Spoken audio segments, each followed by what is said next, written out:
Hi, I'm Michelle Clarke and this is Jacqui O'Connor, and we connect to galactic energy. If you haven't figured out by now that the Earth's energy has moved on and that we have different energies available to us, then you've probably been living under a little bit of a rock. That's okay. It's time to come on out.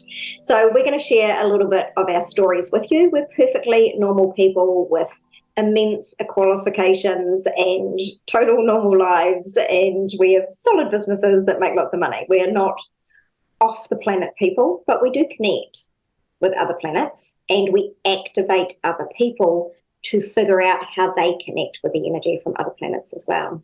I'd love for you to meet Jacqui. Hi everybody. I'm Jacqui. I'm down here in New Zealand, and like Michelle said, at Earth School here at Earth School, and started the world just like everybody else, but forgot and then remembered that there was a time I was in the cosmos and said, yes, I'll do that job. and that remembering's come back. And it really did require meeting some magical mentors and some others to feel like I was okay. And I mean, I've always been connected since birth. Mine just never really turned off, and it doesn't for a lot of, especially quite powerful sort of galactic beings. It never really turns off. So we think we're crazy. You know, we're alone. We are ostracized. There are so many things that are unique to galactically connected people, and we're going to share some of those with you over the next few weeks, so that you can sort of figure out where you're meant to be and what you're meant to be doing here as well. So I now actually tap fully into my galactic energies, and I help other people to access their own. So, and I live here in Portugal. Yeah.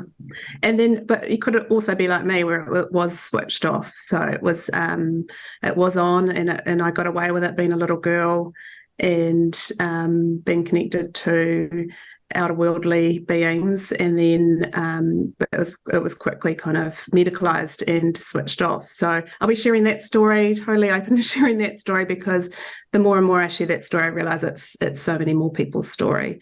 And and I know that was my purpose in this world, to have that experience so that I could show up today and be the bridge between the two worlds. And it's our young people really, really, really connected, and it's them that are looking for the lighthouses at the top of the light at the top of the lighthouse to say, actually, me too.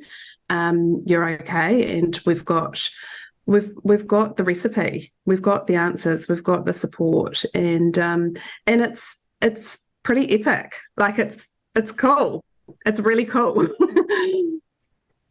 It is, totally is. Yeah, do you want to go ahead and share that story? Yeah, sure.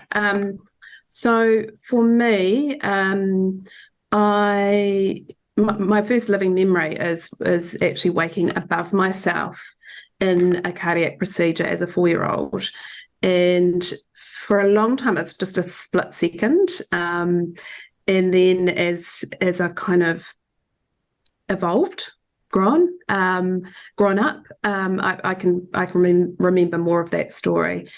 And it was there that I was diagnosed with a congenital heart condition, or at the time congenital heart defect. So pretty big words for a 4-year-old. And I always knew that I had to go back to that place, that I'd woken up in a procedure and above myself, which was just weird in itself.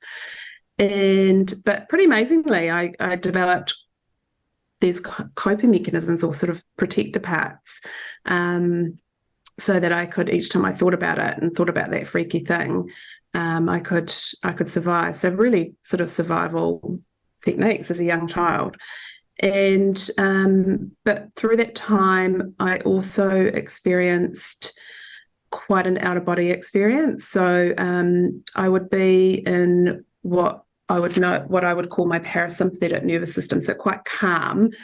And then I would have an experience where I left my body, which I now know is called astral traveling. At the time, I didn't know that as a 4 all the way into a 20-year-old. I didn't know that was the language. And my self, soul, my truth, whatever language you use there, would speak to me in whispers, and you know that it's that because it's actually your voice, and it's a calming, peaceful voice. Whereas when it's more the kind of crazy lady in the attic, that's more kind of like a really like full-on noise, quite louder. That's how I kind of differentiate the two. And that voice would say to me that I wasn't going to live in this body forever. And so as a young person who was raised Catholic, that I interpreted that as I'm going to die. And so I would, and now I know it as self-regulation. I actually used to run and scream to remove that feeling. And I would scream, I don't want to die. I don't want to die. And I would get to the point where I would run and scream so much that I emptied my whole life force. So, which is, if you kind of look at people now who, say, consciously parent, they can sit alongside their child and support them to self-regulate, whereas I never learned how to self-regulate. I required others to help me get to that, back to that point, and I never really ever got back to the parasympathetic nervous system until for about 4 decades. So I was in that fight and flight for 4 decades, yeah, and it was starting to really affect my mental and physical well-being, and that's when it showed up for me. That's when I showed up and I was like, actually, I can't carry on with using conventional medicine, with using avoidance, with using busyness, with using numbing vices like alcohol or Netflix or whatever it is for you. And not that ever went through my mind. It was literally what I call my Mack truck moment. I'd had multiple taps on my shoulder and multiple amounts of 4x4s in the back of my head. And it wasn't until I had the Mack truck that literally landed me on my knees. And on my knees, I stayed literally crawling across the floor, And it was what I say it was the only way that the universe was going to get my attention. It was really the only way it was going to get my attention. It was like, take her down.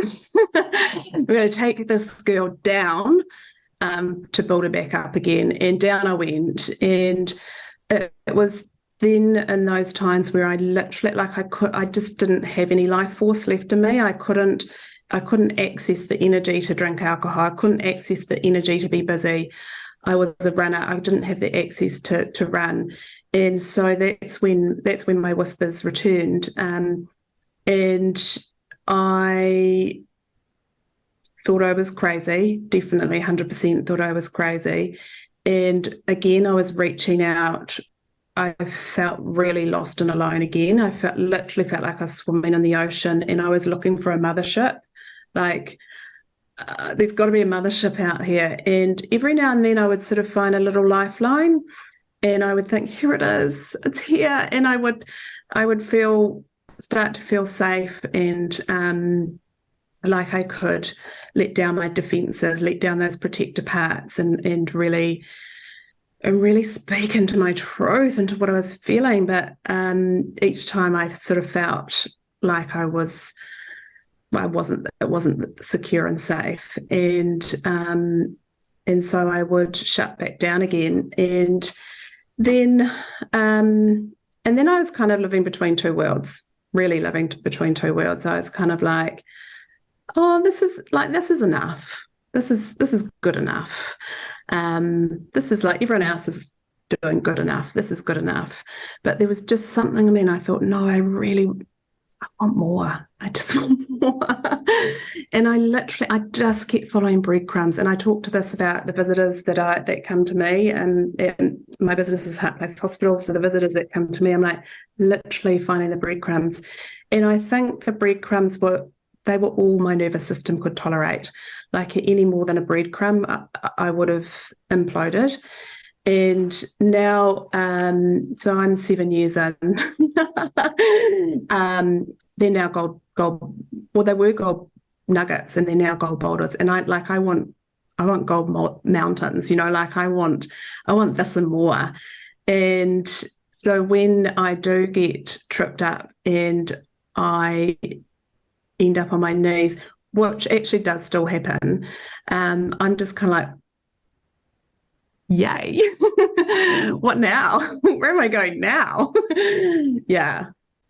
And I think that's me. And a lot of people are going to be feeling that, right? Like a lot of people, the energy shifts are intense. I mean, like literally, like, yes, we've had COVID. Yes, the world has moved on, but also like planetary wise, we had 22 years of Aquarius and now we're moving into Pluto. This is going to be, it's going to be big energy shifts, and you're going to feel them in your body. And if you're a galactic being, you're going to feel them even more inside your body, because we're like little sponges. So we're going to share a few of the things that are unique.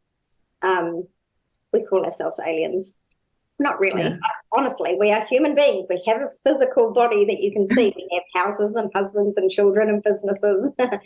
But we call ourselves aliens because we've never really fit anywhere else. And honestly, being called an alien makes me feel kind of okay about like what I've had to put up with and go through in my life. And I know that all of you that are listening to this, if you're listening to this, I know that you're struggling with that energy too. So we want to tell you some of the things that go on so that you can feel a little bit normal, and we want to help you towards solutions, because it gets to be really exciting and awesome. Like in the beginning, it does feel like crawling along the floor and holding onto the furniture, like Jacqui says, but in the end, it just feels glorious and so easy. It really does. And I think it's like anything, though, looking for community, isn't it? So looking for others who feel the same, and so many that we meet today all have that same story of feeling like they didn't fit in, and tried, and we see it now in society, with medication and behavioralizing is trying to fit in.